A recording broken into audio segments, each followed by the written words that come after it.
So, being the Gen Z aspect of this podcast, I'm on TikTok quite a bit.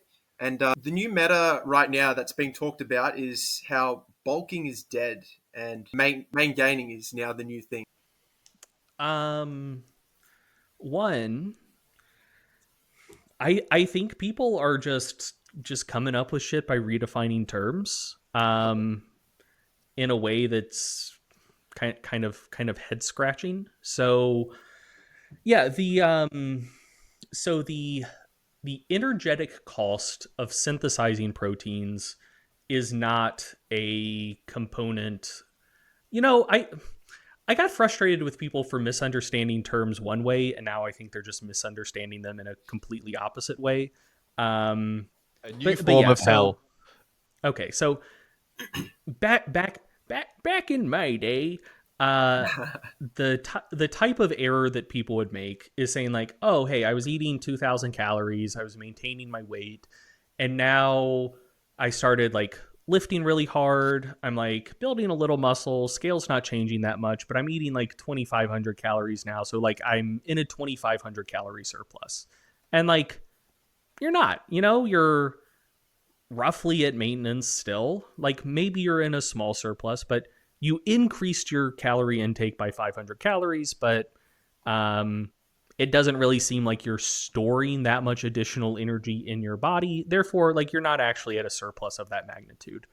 Yep. The direction people seem to be going with it now is kind of like getting that part of it, but then acting like the energy that is stored in the additional muscle tissue you build isn't representative of a net energy surplus, which is also just patently untrue. Like in the simplest terms possible, you you kind of know if you are in a surplus or deficit or at maintenance on the back end, where all like a net surplus or deficit represent is a change in the total amount of stored metabolizable chemical energy in your body over time.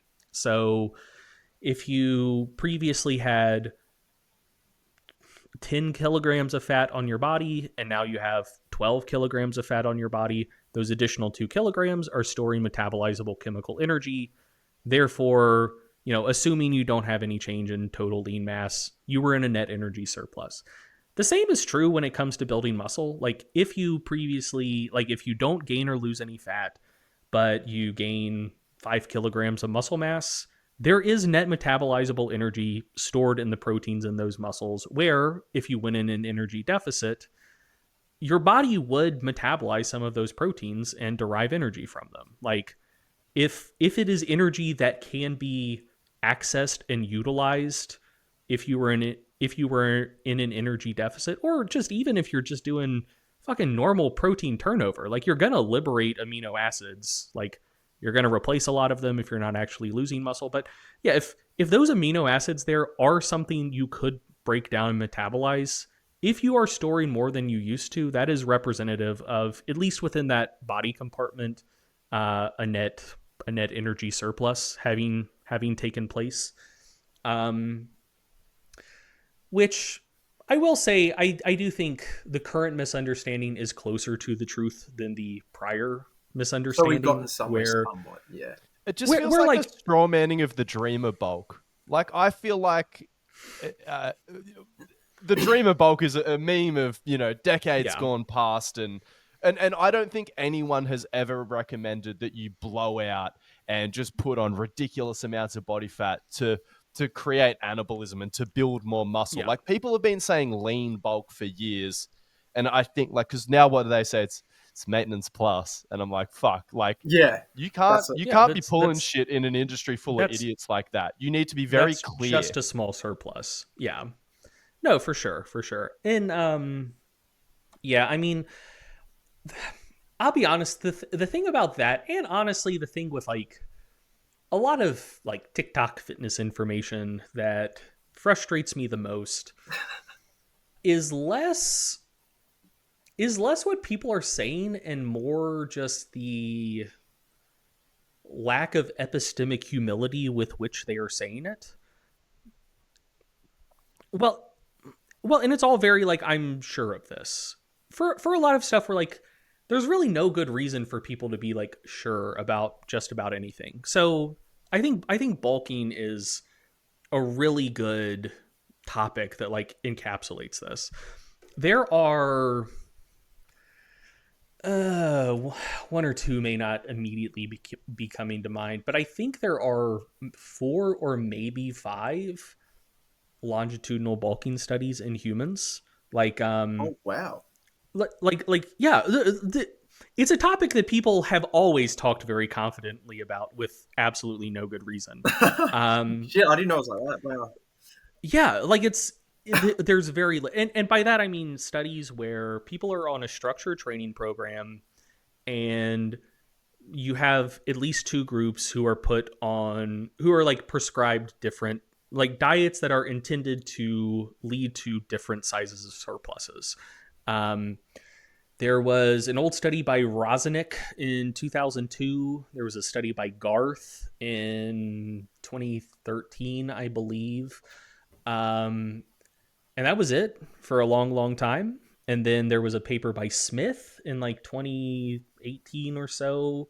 And there was a paper by Helms just published like last year or the year before, where they tried to put people in different size surpluses, but everyone actually ended up being in basically the same surplus. And so instead of Is like that a analyzing really hard differences in part of it? groups, Yeah, people aren't in their groups adherent to their protocol. It's fucking hard. Bulking's yeah, hard. it's difficult. Yeah. And especially if you're trying to target like small surpluses. Yeah, like that was the thing with the Helm study. They tried to compare maintenance versus like a 5% surplus versus like a 15% surplus. And like total weight gain in all 3 groups ended up being very similar. And they're like, shit, never mind. Like these groups didn't actually end up being that different. So let's just compare differences in body comp outcome using regression analysis. Like regardless of group assignment, some people ended up gaining more, some people ended up gaining less. Is the total weight gain that they achieved, and therefore the degree of surplus they were in, is that predictive of training outcomes? Were they regulating activity levels as well, I'd imagine? There was there was an assigned training program, but I mean, outside of You can't those give them hours, a step people, count too, yeah, surely. Like people yeah, just be like, get fucked. people are just gonna do what they're gonna do. Yeah, fuck. Um, Some guys running marathons. but yeah, so it's like there's not a tremendous amount of research on bulking in the first place, and when you look at it kind of like study by study, the Rozenek paper was very bullish on the concept of bulking, but it used untrained subjects, and the experimental manipulation used in that study is they had one control group where they just had them lift, but there was no dietary manipulation. And then there was one group that they gave a protein and carbohydrate supplement, and one group that they gave just a carbohydrate supplement.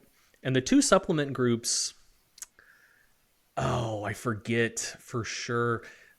It was either a 1,000 or 2,000 calorie supplement, like a big mass gainer shake.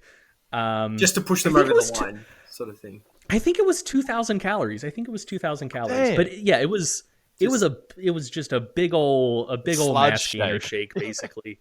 And in that study, by the current TikTok definitions, none of them were in a surplus.